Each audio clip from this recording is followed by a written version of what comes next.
Et moi je suis impuissante au milieu de tout ça, avec un petit garçon qui est même plus un petit garçon, qui est juste une espèce de bête de foire. Paul est décédé le 2 janvier 2020, alors qu'il n'avait que 6 mois. Atteint du cytomégalovirus, décelé lors de la grossesse, l'enfant a développé une insuffisance hépatique grave. Ses parents, Caroline et Christian, tous deux médecins, assurent que sa mort aurait pu être évitée et dénoncent d'importantes erreurs de la part du corps médical. On sait que le CMV est un virus qui peut donner énormément de dommages au fœtus. Dans le cas de Paul, nous avons fait une IRM anténatale, donc Paul était toujours dans le ventre de Caroline quand on a fait l'IRM, et on a vu que le cerveau de Paul était strictement normal. Pour nous, c'était très interprétable et très compréhensible ce discours, puisque nous sommes tous les deux médecins, et donc comme moi-même j'ai vu cette IRM et j'ai vu qu'il n'y avait pas d'anomalie cérébrale majeure, nous avons décidé de garder Paul. J'ai accouché de Paul, qui était mon premier enfant, le 17 juin 2019. Avec tout le parcours qu'on avait vécu les dernières semaines depuis la découverte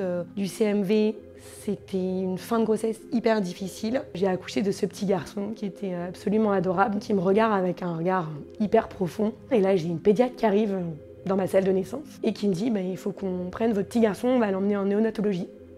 Et là, je comprends pas.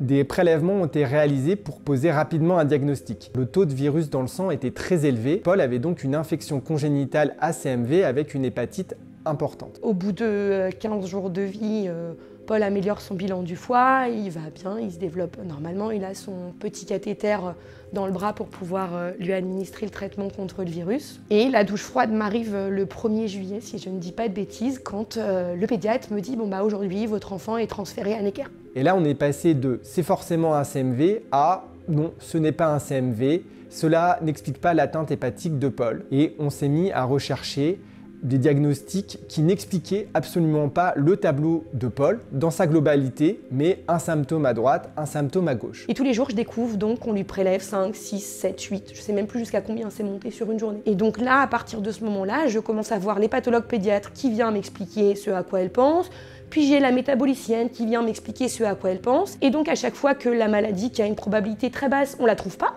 finalement le lendemain on a une autre idée. Mais cette idée, elle n'existait pas le jour d'avant. Et moi, je suis impuissante au milieu de tout ça, avec un petit garçon qui est même plus un petit garçon, qui est juste une espèce de bête de foire. Enfin, vraiment, moi, j'avais l'impression d'avoir juste un enfant qui était bon à être prélevé parce qu'il fallait comprendre ce qu'il avait et que personne voulait essayer de comprendre ce qu'il avait déjà et le traiter correctement sur ce qu'il avait déjà.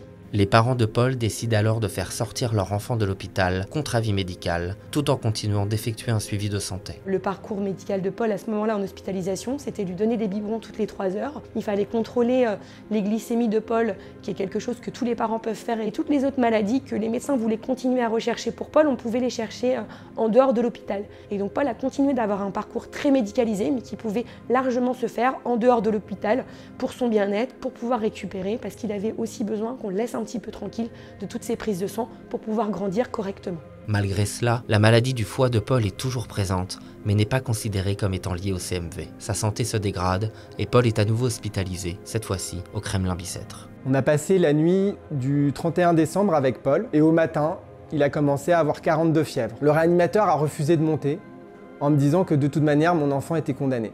À midi, il a reçu une antibiothérapie qui était très efficace. Ce qui fait qu'à 18 h, Paul allait mieux. On s'était dit, c'était encore une fausse alerte. J'ai dit à mon frère et à ma mère qu'ils pouvaient rentrer, puisque Paul semblait aller mieux. Et puis vers 18 ou 19 h, je sais plus bien, mon fils avait mal. Il se tordait un peu de douleur. Les médecins soupçonnent que le ventre de Paul, anormalement gonflé, est rempli d'un liquide appelé acide. Christian demande alors que ce liquide lui soit enlevé afin de le soulager. J'ai dû batailler 4 heures. On m'a expliqué que non, de toute manière, il était condamné. J'ai dit quelqu'un qui a mal, et c'est les principes des soins palliatifs, on le soulage, qu'il meure ou pas. À minuit, les pathologues référentes, qui étaient rentrées chez elles, a fait l'effort de revenir, puisque le réanimateur de garde ne voulait pas faire cette ponction d'acide toute seule. Elles ont fait la ponction d'acide à 2, et quand elles sont revenues, elles nous ont dit « c'est une acide cloisonnée, on n'a pas réussi à évacuer le liquide ». Donc là, on a compris que Paul était condamné. On a poussé la morphine à fond, et Paul est mort à 6 h 30 du matin, dans mes bras,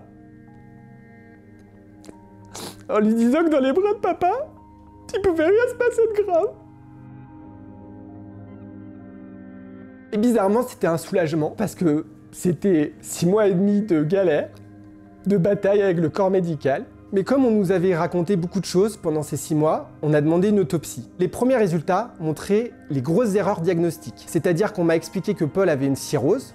Or, il n'a jamais eu de biopsie. Sans biopsie, on ne peut pas affirmer la cirrhose. Je leur ai dit pendant 2 mois. Donc 6 mois après sa mort, j'ai rencontré les pathologues référentes de Paul, qui m'a expliqué qu'il avait très probablement une infection ACMV, et que le jour de sa mort, Paul était simplement constipé, qu'il n'avait pas d'acide, et que le liquide qui a été prélevé, qu'on avait fait passer pour un liquide d'acide purulent, c'était du liquide digestif de son côlon, et que donc finalement, les douleurs de Paul, ce jour-là, c'était uniquement de la distension intestinale en raison de gaz. Pour moi, médecin, si on avait mis une sonde nasogastrique dans le nez de mon fils qui allait jusqu'à l'estomac, qu'on l'aurait mis en aspiration, on l'aurait soulagé, et que le 2 janvier, Paul ne serait pas mort. Ça, c'est une certitude. On n'a plus envie que ça se reproduise. Vraiment, on est persuadé que Paul, c'est qu'une partie émergée de l'iceberg. Voilà pourquoi aujourd'hui, on vous confie l'histoire de Paul.